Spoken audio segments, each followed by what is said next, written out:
আর সকাল থেকে সন্দেশখালীর সরবেরিয়ায় ব্যাপক ধুন্ধুমার, কারণ সকালবেলা শীতের সকাল, ঠান্ডার সকাল, একেবারে নিশ্চিন্ত মনে চলে গেলেন সিআরপিএফ নিয়ে ইডির আধিকারিকরা শেখ শাহজাহানের বাড়িতে। শেখ শাহজাহানকে আধ ঘন্টা ধরে ডাক হাঁক হলো, কিন্তু কোনো সাড়া পাওয়া গেল না। তারপরে কোলাপসিবলের গেট ভেতর থেকে বন্ধ ছিল, তালা দেওয়া ছিল, খুব স্বাভাবিক, এবং সেই তালা ভাঙার চেষ্টা করলেন সিআরপিএফের কেন্দ্রীয় বাহিনীর সদস্যরা, কেন্দ্রীয় বাহিনীর জওয়ানরা। তারপর বিক্ষোভ, জমায়েত, হুলুস্থুল, দুন্দুমার, হামলার পর হামলা।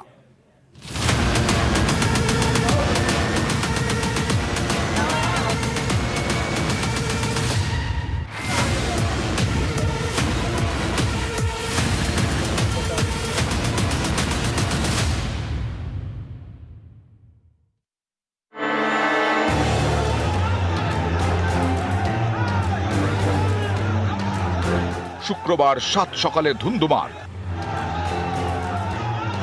সন্দেশখালীতে তুলকালাম, রক্তাক্ত ইডি, আক্রান্ত সিআরপিএফ, মাথা ফেটে রক্ত ঝরল ৩ ইডি আধিকারিকের, গাড়ি ভাঙচুর, আক্রান্ত সংবাদ মাধ্যম, প্রাণ ভয়ে অটোয়ে চেপে এলাকা ছাড়েন ইডি আধিকারিকরা।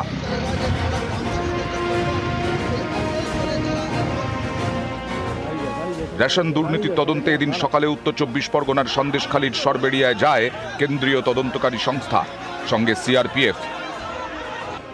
তৃণমূলের দাপুটে নেতা তথা উত্তর ২৪ পরগনা জেলা পরিষদের মৎস্য কর্মাধ্যক্ষ শেখ শাহজাহান, এই নেতার বাড়িতেই এদিন তল্লাশিতে যায় ইডি। সকাল ৭টা ১০ নাগাদ শেখ শাহজাহানের বাড়ি পৌঁছয় কেন্দ্রীয় এজেন্সি। তৃণমূল নেতার বাড়ির কোলাপসিবল গেটের ভেতর থেকে তালা লাগানো ছিল। ডাকাডাকি শুরু করেন ইডি আধিকারিকরা। প্রায় আধ ঘন্টা ধরে চলে ডাকাডাকি। সাড়া না পেয়ে শেখ শাহজাহানের বাড়ির তালা ভাঙার চেষ্টা করেন ইডি আধিকারিকরা।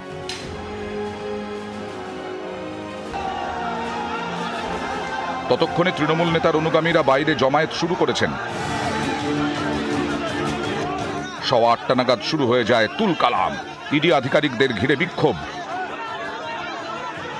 প্রথমে বিক্ষোভ, তারপর একেবারে হামলা।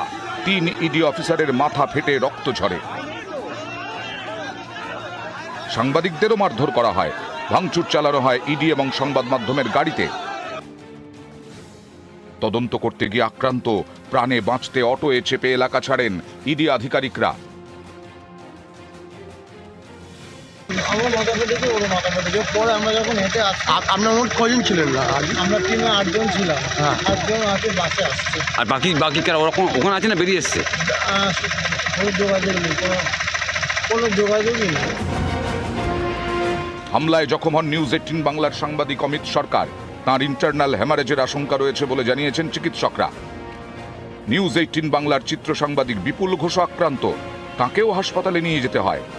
বিশাল লোক একটা মুভ এসে হঠাৎ তারা ক্যামেরা দেখে আর আমাদেরকে দেখে চলে যান করতে করতে তাদের, আমরা যখন চলে যাচ্ছি তখন আমাদের পিছন থেকে অ্যাটাক এবং প্রচুরভাবে মারধর। সকাল থেকে প্রায় ২ ঘন্টা ধরে তাণ্ডব। তারপরেও শেখ শাহজাহানের বাড়ির গেট খোলেনি, বাইরে থেকে তালাও ভাঙা যায়নি।